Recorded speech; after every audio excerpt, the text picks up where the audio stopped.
এই টিউটোরিয়ালে আমরা দেখব সাবকোয়েরি, অর্থাৎ একটা কোয়েরির ভিতরে আরেকটা কোয়েরি। তো তার জন্য আমি একটা কোয়েরি লিখি এখানে, select AVG cost from items. এইখানে দেখেন অ্যাভারেজ যে কস্ট আছে সেটা আমাকে দেখাইতেছে আইটেম টেবিলের। এখানে অ্যাভারেজ ধরলাম আমরা 463। এখন আমরা আমাদের যে অ্যাভারেজ যে কস্ট আছে 463, এটা দিয়ে এমনভাবে ফিল্টার করব যে এইখানে দেখেন, এখানে আমার এটা হলো কস্ট এবং এটা হলো আমাদের নেম।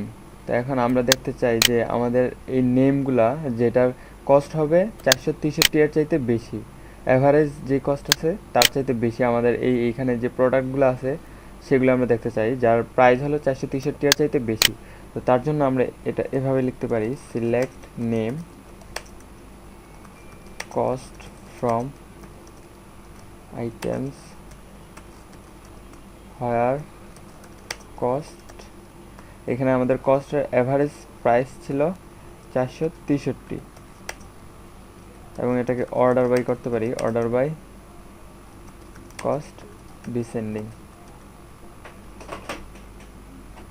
তো এইখানে দেখেন, এখানে আমার প্রোডাক্টের নামগুলো দেখাইতেছে যার কস্ট হলো সবচেয়ে বেশি। অর্থাৎ এখানে আমরা কি বললাম যে নেম এবং কস্ট সিলেক্ট করো আইটেম টেবিল থেকে, যেখানে কস্ট হবে আমাদের অ্যাভারেজ যে প্রাইসটা ছিল 463, এই 463 এর চাইতে কস্ট বেশি হতে হবে সেই প্রোডাক্টগুলো তুমি সিলেক্ট করো এখানে, এবং যেটা অর্ডার বাই হবে কস্ট ডিসেন্ডিং, অর্থাৎ যার কস্ট হবে সবচেয়ে বেশি সেটা প্রথম থাকবে এবং তার পরেরটা থাকবে নিচে যার কস্ট এটার চাইতে আর একটু কম। দেখেন এটা হলো 7,800, এটা 5,700, এরকম করে এখানে আমরা ডিসেন্ডিং দেওয়াতে। তো এখানে যদি আমরা ডিসেন্ডিং না দিই, দেখেন এটা অ্যাসেন্ডিং আকারে আসবে।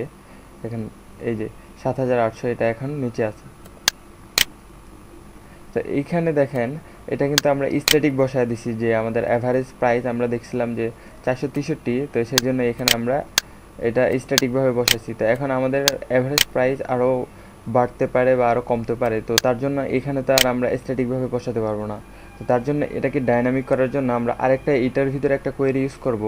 তো এটা হলো আসলে সাব কোয়েরি। তো এখানে আমরা অ্যাভারেজ যে প্রাইসটা বের করছিলাম সেটা কোয়েরি ছিল এরকম যে select AVG cost from items. এই যে এইখানে একটা কোয়েরি লিখলাম, এই টোটাল কোয়েরিটা রিটার্ন করবে 463। তো সেই জন্য আমরা এখানে এটা দিলাম, এটা এখন ডাইনামিকভাবে এটা দেখাবে। তো এখানে যদি আমাদের যে অ্যাভারেজ প্রাইস আছে সেটা যদি বেশিও হয় কম হয় তাতেও কোনো সমস্যা নেই, কারণ এটা এক্সজ্যাক্ট যেই প্রাইসটা আছে সেটা সিলেক্ট করবে। তো এখন যদি এটা আমরা রান করি, দেখেন আগের মতোই দেখাইতেছে। তো এটাই হলো আসলে সাব কোয়েরি, কীভাবে আমরা আমাদের কোয়েরির ভিতরে লিখবো এবং এটা কীভাবে কাজ করে।